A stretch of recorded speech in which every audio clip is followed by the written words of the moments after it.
Empoweristas, it's Alex Wehrley, and joining me right now, we have got Erika De La Cruz. Yay! She is, check this out, a best-selling author Yay! of the Passionistas right here. She's Love also a TV personality, a coach, a boss, speaker. She does it all, basically. And yes, and she's a boss. Thank you, Alex.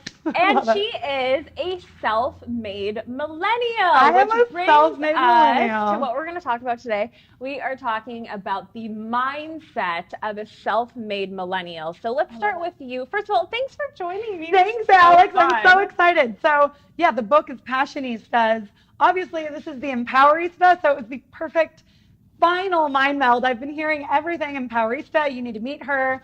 Was lucky enough to meet you, and you're just incredible with what you're building. So I'm on board. I'm excited. Thank you. Likewise. And real quick tangent, we were talking about how rising tides lift all boats. And lift all of them. Both of our mindset, and Absolutely. I think it should be yours too, if it's not already. Because seriously, community is where it's at. Not only to have that motivation, but then also there's just so many more opportunities to go around for everyone. So many. Like, I love opening up the Rolodex, opening up the smartphone and being like, I think I know someone for that. And it's usually a her or she.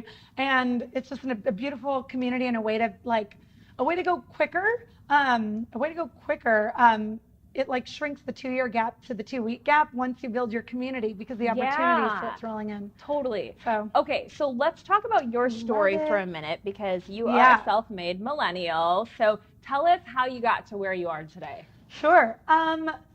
Yeah, well, I know. How much time do we have? Just kidding. The highlight. The highlight reel. Yeah, no, the highlight reel is really that I didn't expect that I'd be going really at this hard and with this momentum for the dreams that I really had on my mind until I was about 19, and a lot changed in my life circumstances. And I essentially grew up middle-class family. My parents are together. Everything's hunky-dory, and I'm just, a college kid. And then at 19, I think a lot of people, especially in America, will remember the economy crash. And I lost everything, which is beautiful in itself for what we're talking about today.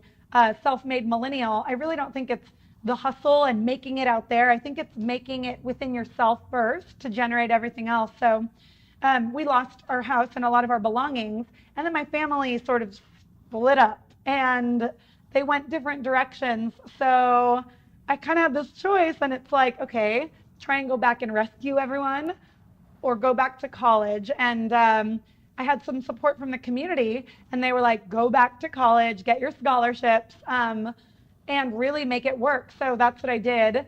And I'm so excited that it was the right decision.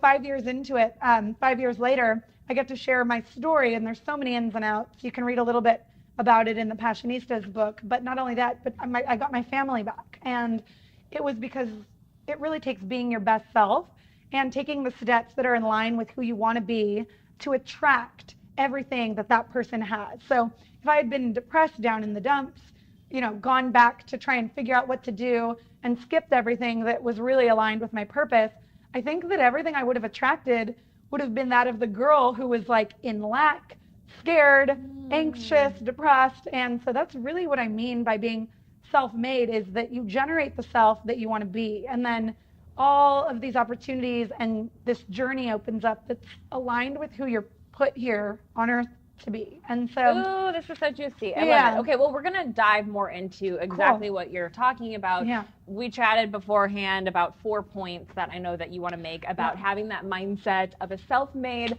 millennial. I don't know. We just felt like we had to do, signals here, I guess. You, right? But really, the bottom line point that we're trying to make here is that it's so much closer than you think. Like, you have everything that you need. Yeah. Everything that you need. 100%. It's just about kind of unleashing that. So the first point that I know you want to make is that fear that you feel, that I feel, that she feels, that we all feel, it is a big fat lie. It is lying to you. Lie. Yes, Alex, thank you.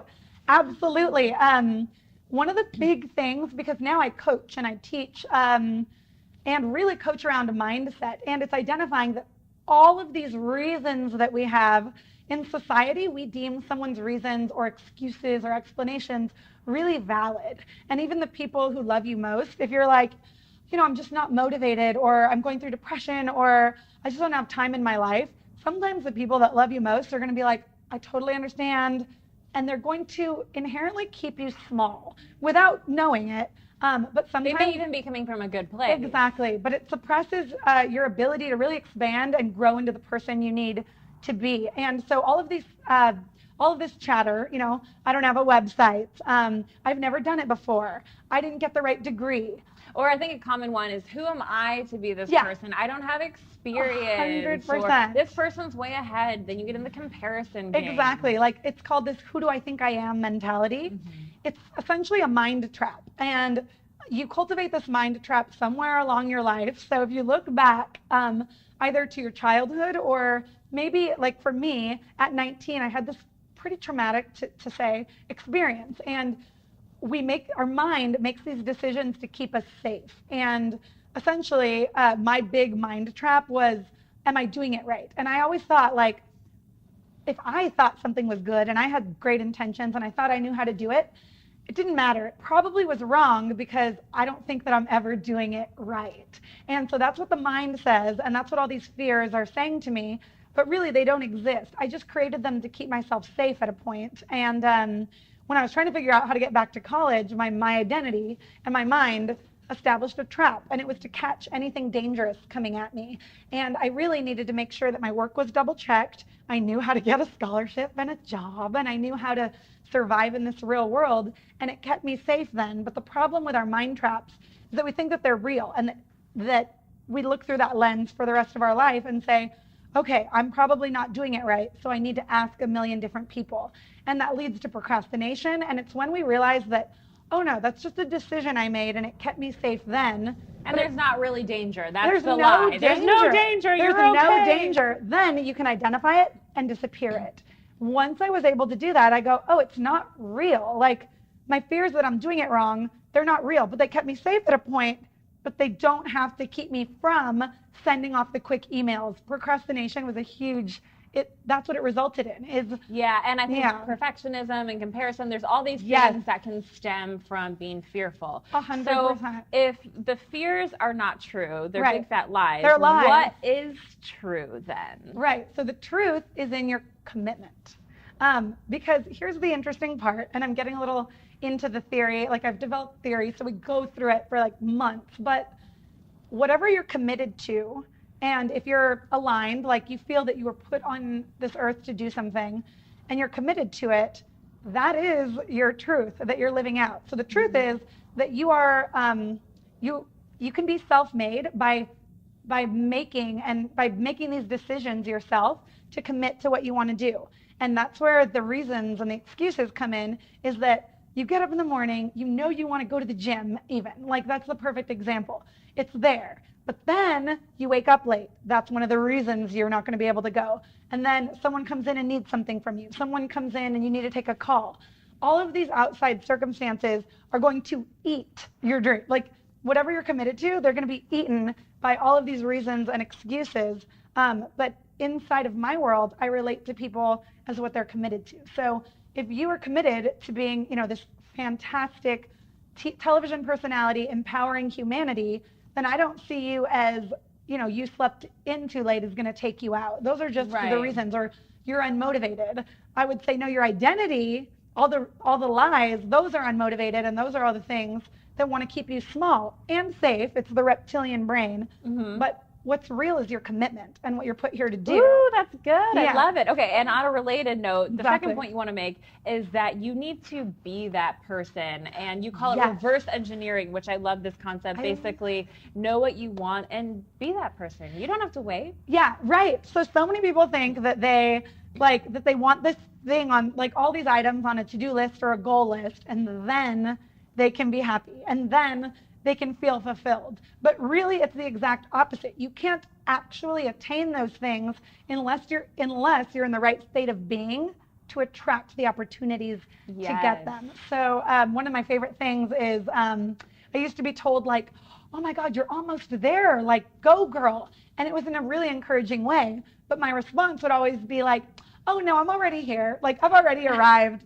Because then you wake up and you make the decisions and you meet the people as the girl who's already arrived. And instead of the girl who's not quite there yet, what would those circumstances look like? It's a different attitude and it's a different feeling. And I love what you said about, oh, I'm already here, because I think it's very easy to always be waiting for something or getting ready to be ready. And a lot of times those voices reinforce that notion. Totally. Like, oh, so you're trying to be a host. You're trying to be a writer. You're trying to be whatever it is. Absolutely. It's like, no, actually, I'm doing it. I'm, yes, I have bigger goals to do it even in a bigger way, but like, I'm doing it right now. And what's most important is this moment. So it's my favorite one is when someone introduces themselves and they say, oh, I'm pursuing writing.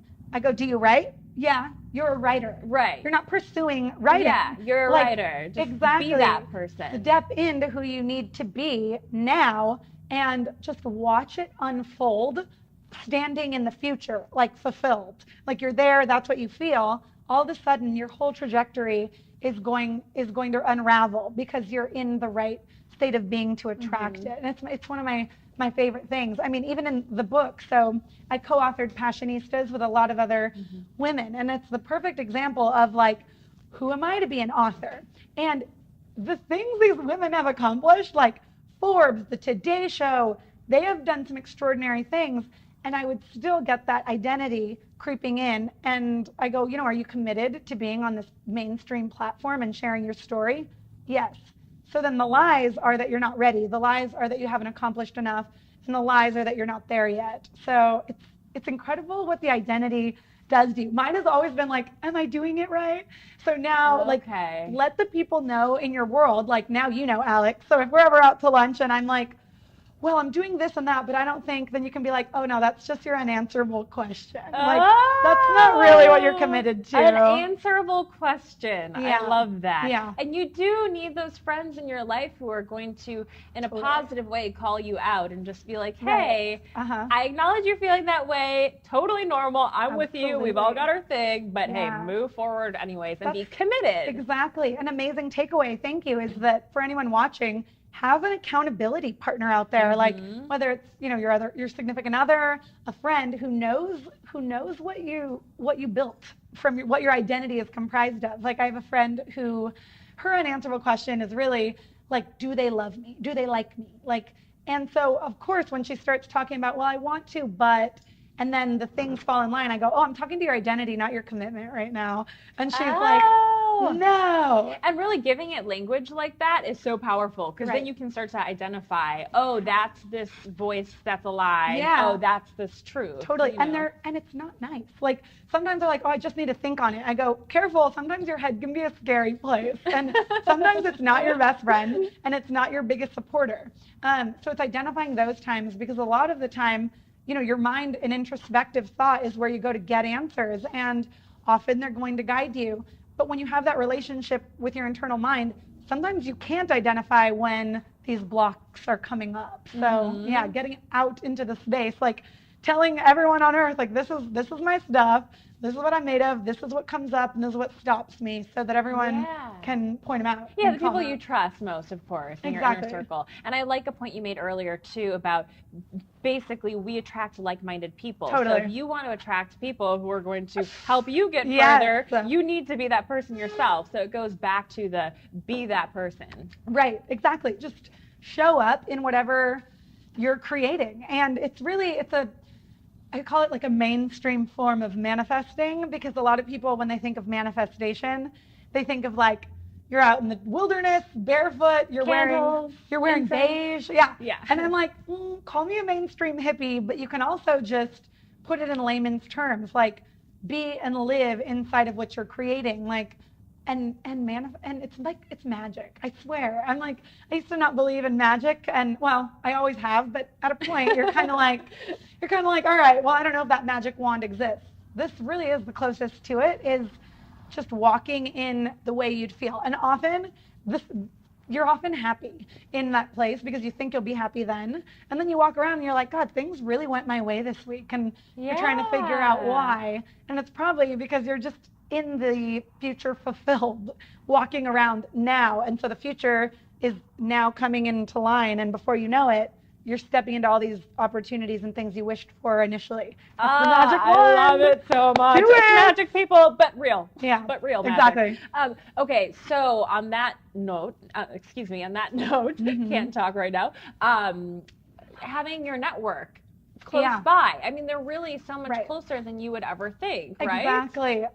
Yes, and it's funny because in our world, and if anyone out there is looking to become an authority in their niche, or like a thought leader or an industry, like known for something, they often think that they don't have to make it known inside of their community. Like this could be as simple as social media.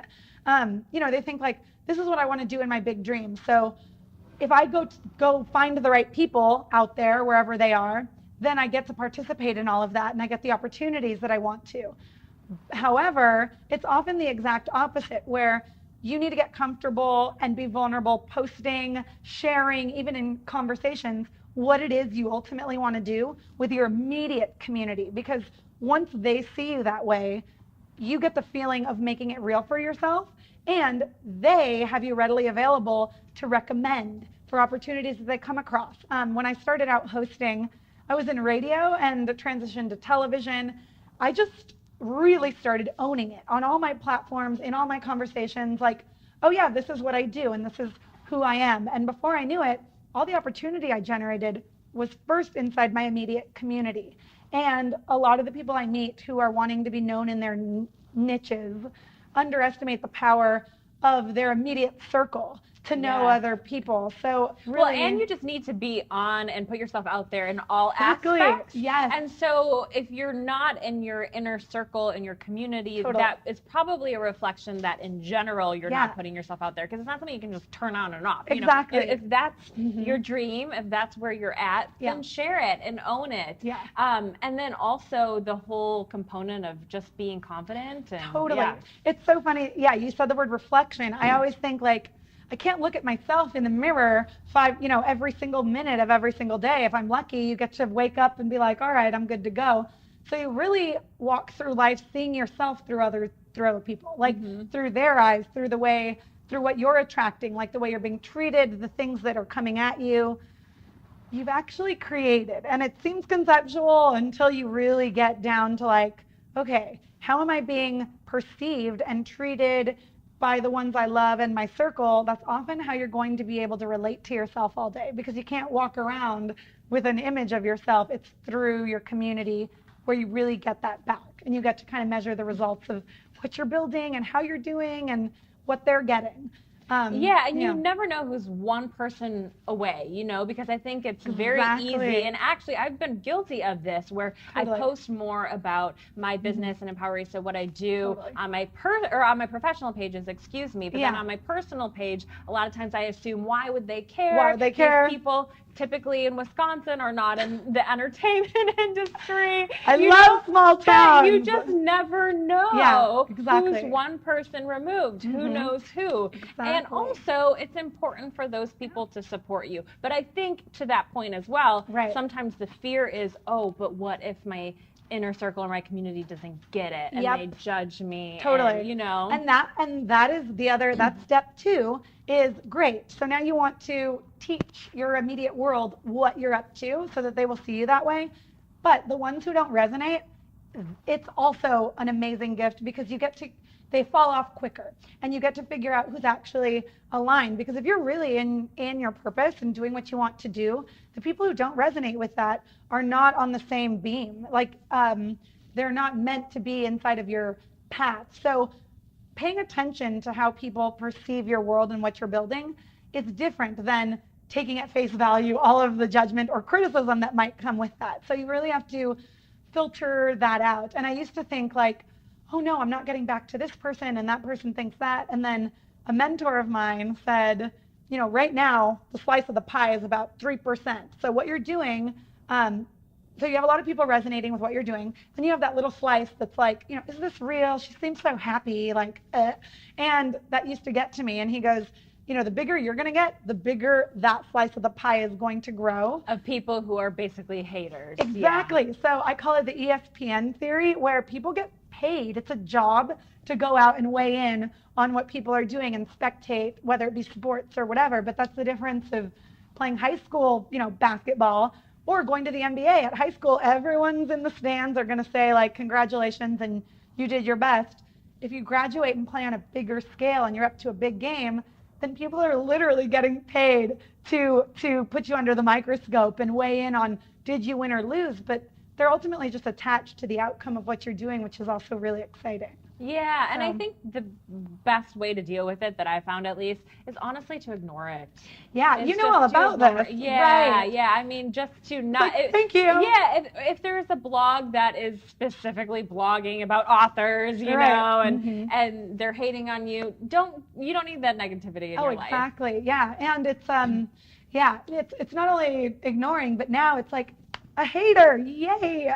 And specifically when they're coming out of nowhere and you've just never associated yourself with them, you just know it's almost like a fulfilling thing now when someone takes the time to, I like the way you've turned it into a positive. That basically it's a reflection that you're with the pros. Oh you're my God. There. I need to share my other half. Literally, the first time I had this big slew of like a hater email that I have never met. They just watched a video, commented on like happiness, and I used the word gypsy at a point, and they're like, I'm a gypsy, or whatever it was. They had a lot to say, and my other half came back with a bouquet of flowers an hour later, and I go, oh, thanks, sweetie. And he goes, do you know how many haters Oprah has, don't you? I go, I love you. And he's like, let's celebrate. Like it was the first really like drawn out email that I'm like, wow, this is cool. Like people will take the time to do it. And it's a lot about like the upbeat positivity that I have in my world and in my brand. And the other way of looking at it too is if you're not getting haters, you're playing it too safe. Right. Meaning anytime you make a bold statement, which you need to if you want to make a difference in this world, you're going to get people who are going to love it, and you're going to get people who hate it. That's what you see now. And like essentially society is becoming more literate about that because people are making some bold moves, specifically in this political climate, in entertainment. And it's like, will they apologize or will they own it?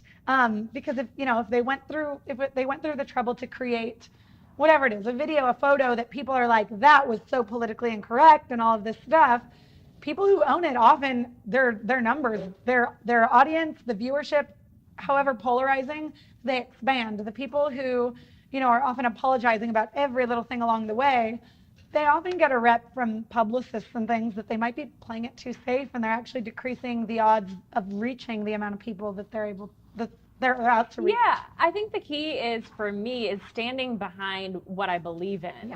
Yeah, totally. Because every once in a while we make mistakes. We maybe say something or do something that we, in hindsight, go, whoa, that wasn't a reflection of me and my values. And you should absolutely apologize for those 100%. things. But if you make a bold statement or do something bold and you believe in it and it's a reflection of you and your brand, then stand by it. Exactly. Yeah, and that's not to say, there's been a lot, like Pepsi, et cetera. Like, in hindsight, they just, they thought they're creating one thing, and then, they clean it up. It's a lot of these mini, just creating content with a bold purpose and statement that they're so behind, and then kind of going to reevaluate whether or not that was their belief. So if it is, stay true. And then again, don't shy from apologizing or taking a step back, because we all know we've had those moments of like, we're all human. It's okay. Exactly. So last point you want to make is get in the game. Get in the game. Related to putting yourself out there, totally. But literally put yourself out there, as in show up at events, show up at meetings, network. I love that. Yeah. So my world, my real life, it went from an idea to reality, tangible reality. When I got in the game, I showed up at my first seminar. I showed up like at my first entrepreneurial conference, and then I showed up on those like red carpets and submitting my press credentials everywhere. So it came from just being an idea to really coming to fruition inside of communities, events. I joined every relevant club, group, organization in my industry to become educated, to know the power players, to get to network, to surround myself with like-minded individuals. And that's the tipping point. And people are often like, it's no secret. I love the gym analogy. I keep going there, but it's like some combination of eating less and exercising more is going to result in losing weight. Yeah. So then why is society why is it so difficult for some, and why is there such a commodity made of the health industry to help you to get the support, the training? And it's because it doesn't matter if you know the steps. You can often know exactly what you need to do, but actually doing it takes something, and often it's not generated on your own, it's generated through community. So so I know that you're all over the place. I think with Girl Talk Network. Girl Talk Network. Yeah, I need to make it out to one of those events. And similarly, there's events going on throughout LA, and I love seeing that people show up to Passionistas. There's a few events we're having this summer. Yeah, tell us about them. So one of the events is Passion to Paycheck, which will be really exciting. So that's, I can't wait. You need to be there. It's essentially inside of the television industry. So it's really, Passion to Paycheck is turning your passion into a paycheck by getting to be your best self for a living. So if you're yourself for a living, be there. And if you want to get into that industry, it's going to be a lot of television personalities, network execs. So that one's specific to television.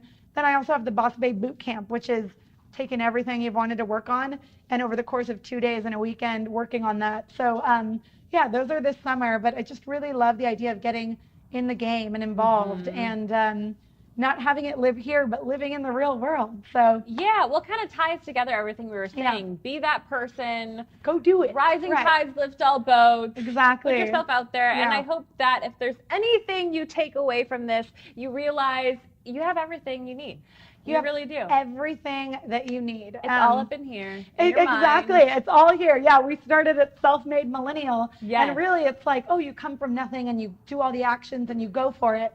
But the way that I think of self-made is I'm a millennial and I self-made because I self-generated first. And that's how you can really create what you want in this life. So yeah, I love that topic. I love it. Okay, one more question for you. What is your definition of empowerment? Ooh. Okay. You're like, I got so many.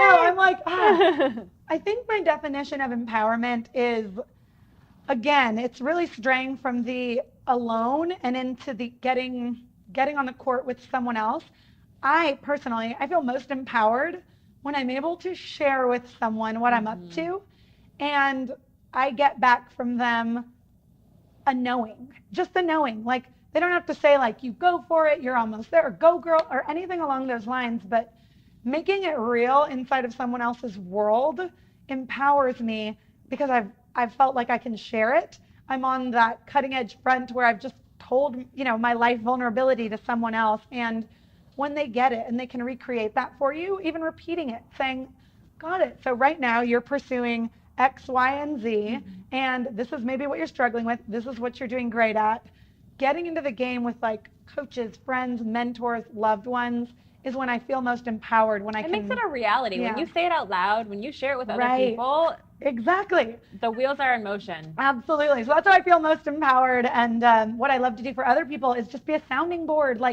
Listening is half of my job, and it's the best. So I'm feeling empowered, and all you did was create this beautiful space of listening and recreating what I'm up to. So go find a friend. So yeah, thank you. Well, I love hanging out with you. Stop by again soon, okay? Mwah. Mwah. Thank you, Alex. Yeah, #Empowerista. And Passionistas, check out her book. Amazon. Yeah, gotcha. Awesome. Perfect. For more empowerment, you can go to empowerista.me. I even have a free personal brand makeover checklist for you. Oh my God, I need that. We'll see you next time. Bye.